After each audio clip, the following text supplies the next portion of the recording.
लता दीदी के अंतिम सफ़र की ये लाइव तस्वीरें पेडर रोड से अंतिम सफ़र पर निकल पड़ी हैं लता दीदी। स्वर कोकिला भारत रत्न लता मंगेशकर को आज पूरा देश अंतिम विदाई दे रहा है। शाम 6:30 बजे के करीब आज मुंबई के शिवाजी पार्क में उनका अंतिम संस्कार किया जाएगा। ये 6 तस्वीरें आपके सामने हैं। शिवाजी पार्क की पहली तस्वीर आप देख रहे हैं। यहीं पर पंचतत्व में विलीन होगा लता मंगेशकर का पार्थिव शरीर। दूसरी तस्वीर में लता मंगेशकर की यादें समेटने की हमने कोशिश की है और इतना लंबा सफ़र, ये जो सुरों का सफ़र लता जी का रहा, उसको आज पूरा देश अपने अल्फाजों में श्रद्धांजलि दे रहा है। अंतिम दर्शन के लिए आप देखिए किस तरह से भीड़ उमड़ी हुई है। अमिताभ बच्चन से लेकर सचिन तेंदुलकर और देश की तमाम नामी गिरामी हस्तियां, फिल्म इंडस्ट्री से जुड़ी हुई बड़ी बड़ी हस्तियां सब अंतिम दर्शन के लिए पहुंच रही हैं लता मंगेशकर की। और कोरोना से काफ़ी दिनों तक लता दीदी ने जंग लड़ी। कुछ दिन उन्हें वेंटिलेटर पर भी रखा गया, लेकिन आखिरकार वो ये लड़ाई हार गईं और आज उनके निधन की खबर से पूरा देश शोक में डूब गया। 2 दिन के राष्ट्रीय शोक का ऐलान किया गया है। राष्ट्रीय जो हमारा झंडा है, जो तिरंगा है, उसे झुका दिया गया है और पूरे राजकीय सम्मान के साथ आज लता मंगेशकर का अंतिम संस्कार किया जा रहा है। मयूरेश गणपते हमारे साथ, हमारे संवाददाता इस वक्त शिवाजी पार्क से मौजूद हैं। मयूरेश, इस वक्त शिवाजी पार्क से आप हमें क्या जानकारी दे सकते हैं? किस तरह की तैयारियां वहां पर की गई हैं? क्योंकि पूरे स्टेट ऑनर के साथ अंतिम संस्कार किया जाना है, इसलिए जाहिर है तमाम तरह के जो प्रोटोकॉल्स हैं वो भी फॉलो किए जा रहे होंगे।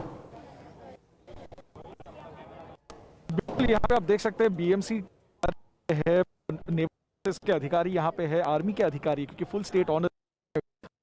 महाराष्ट्र सरकार की बात करें तो कल महाराष्ट्र सरकार ने एक दिन का जो है वो सार्वजनिक मतलब हम जिसे पब्लिक हॉलिडे कहते हैं वो डिक्लेयर किया है।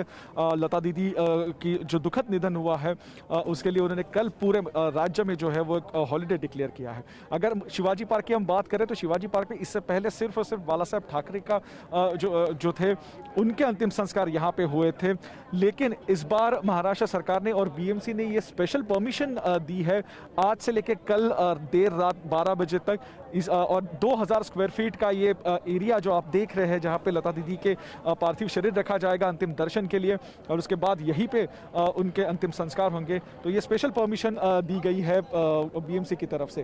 तो यहाँ पे तैयारी आप देख सकते हैं, बड़ा बोर्ड यहाँ पे लगाया जा रहा है जिसमें लता दीदी की हंसती हुई छवि, और यही छवि हर किसी को अब याद रहेगी, क्योंकि ऐसी ही लता दीदी हर किसी ने देखी है जो अपने गानों से हर किसी के चेहरे पे मुस्कुराहट लाए। हमने देखा है कि लता दीदी ने 20,000 से भी ज़्यादा गाने जो है वो गाए हैं, फिर वो मराठी इंडस्ट्री हो या फिर हिंदी इंडस्ट्री हो, और हर किस्म के गाने उन्होंने गाए, यानी जिसे हम कहते हैं कि हर मूड के गाने जो रहते हैं, अगर दुख मूड के गाने उन्होंने गाए, वैसे ही उन्होंने अच्छे लाइवली सॉन्ग्स भी उन्होंने गाए हैं, कैबरे जैसे गाने भी गाए हैं और शास्त्रीय संगीत भी उन्होंने गाए। तो वर्सेटाइल एक सिंगर जिसे कहते हैं वो पूरा पैकेज लता जी थी और इसीलिए उन्हें माँ, स्वरों की माँ कहा जाता था।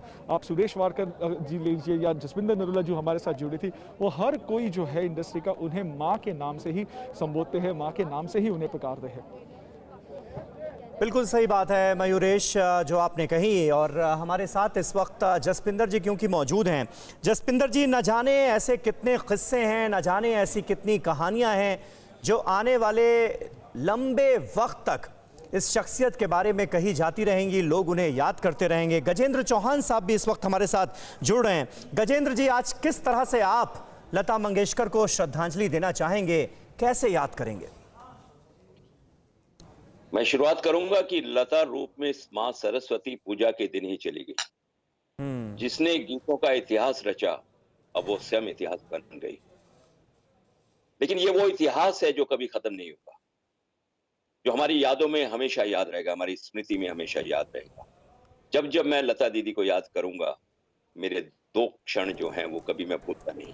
एक बार मुंबई एयरपोर्ट पे मेरी मुलाकात हुई। वो दीदी कहीं से आई थी, जी। तो मुझे मालूम पड़ा कि दीदी एयरपोर्ट पे हैं, तो मैं स्वयं चल के उनके पास गया और दीदी को मैंने बताया कि मैंने महाभारत में काम किया है। वो बोले मैंने देखा है महाभारत।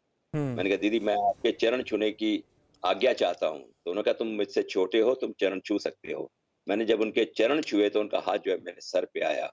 वो आशीर्वाद का वो अनोखा पल, बड़ा अद्भुत पल मुझे जीवन में कभी भूलेगा नहीं। परवाह देश की, सोमवार से शुक्रवार रात 10 बजे TV9 भारतवर्ष पर।